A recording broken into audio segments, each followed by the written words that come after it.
एक बड़ी स्पष्ट बात ये पहले ही तय थी कि डॉक्टर हड़ताल करेंगे। अब हम बोल रहे थे ना कि भाई जो हॉस्पिटल वाले रिपोर्ट देंगे उस पर परिवार को विश्वास नहीं है, तो वो सही था। उनकी रिपोर्ट पे क्या विश्वास करना जो आज हत्यारे के लिए हड़ताल करने जा रहे हैं। वाह वाह जी। हमारे लिए डॉक्टर साहब ऐसा बताना कहीं भी, अगर हमने संबंधित डॉक्टर के अलावा कहीं किसी डॉक्टर को कुछ बोला हो तो हमारे ऊपर कार्रवाई की जाए।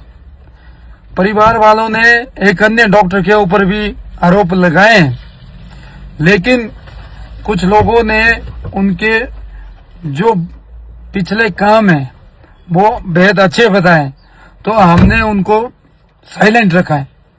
लेकिन इस तरह से अगर आप ये परंपरा बनाएंगे कि हमारे बगैर ये सिस्टम फेल हो जाएगा, तो आप बहुत गलत मैसेज समाज को देने जा रहे हैं। हितों के लिए धरना करना अच्छी बात है, लेकिन किसी हत्यारे को, गलती को, उस चीज के लिए धरना करना बिल्कुल भी गलत है।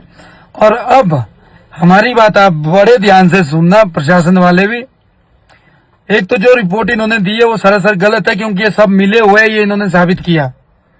दूसरा, हमारे लिए जो अन्य संस्थाएं वहां आई थी, सबके लिए एक डायरेक्ट निर्देश प्रशासन के द्वारा आया गया था कि अगर आप लोगों की हड़ताल की वजह से हॉस्पिटल में किसी मरीज को कोई दिक्कत आएगी या किसी की जान जाएगी, हॉस्पिटल में कई तरह के मरीज आते हैं, तो उसके सीधे सीधे जिम्मेवार वो लोग होंगे जिनकी कॉल पर लोग यहाँ आए हैं।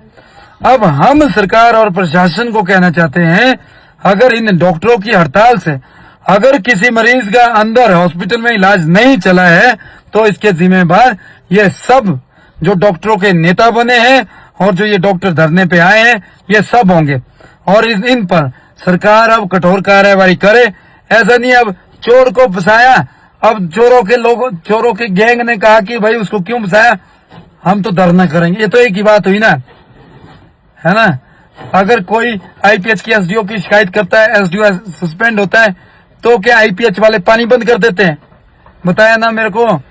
ये बेहद एक गलत, इन्होंने ये जो शिमला समझौता किया था, वहां से ये परंपरा चलाई कि कैसे हम अपने साथियों को बचा सकते हैं।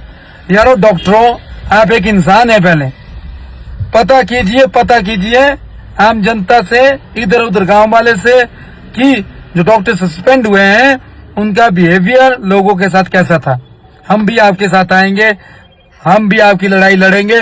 यदि आपके जो मांग है सरकार से होगी, अगर आप सरकार से कहेंगे कि हमारे ऊपर एक्स्ट्रा बर्डन है ना, ज्यादा काम है, डॉक्टर कम है, हम 24 घंटे काम करते हैं, इसको कम किया जाए, डॉक्टरों की भर्ती की जाए या कुछ और आपके संबंधित कोई सुविधा दी जाए, हम आपके साथ कंधा से कंधा मिला के खड़ेंगे। पूरा हिमाचल आपके साथ खड़ा है इस मुद्दे पे। लेकिन आप बोलेंगे कि भाई हथियारों को बख्शो, वो ठीक है, वो बिल्कुल सही है, तो ये गलत है। और आप लोगों की हड़ताल ने एक साबित कर दिया, जो रिपोर्टें जो डॉक्टर बना रहे थे वो झूठी थी, और आप लोग स्वयं उस रिपोर्ट में फंसेंगे और निलंबन अब बहुत ज्यादा का हो जाएगा। इसलिए कानून को अब आप भी अपने हाथ में मत लीजिए। आप सरकार के कर्मचारी है, सिस्टम के एक हिस्सा है, एसेंशियल जॉब आप कर रहे हैं। आप ऐसा नहीं कर सकते तो सिर्फ और सिर्फ अपने अधिकारों के लिए कर सकते हैं, हथियारों को बचाने के लिए नहीं।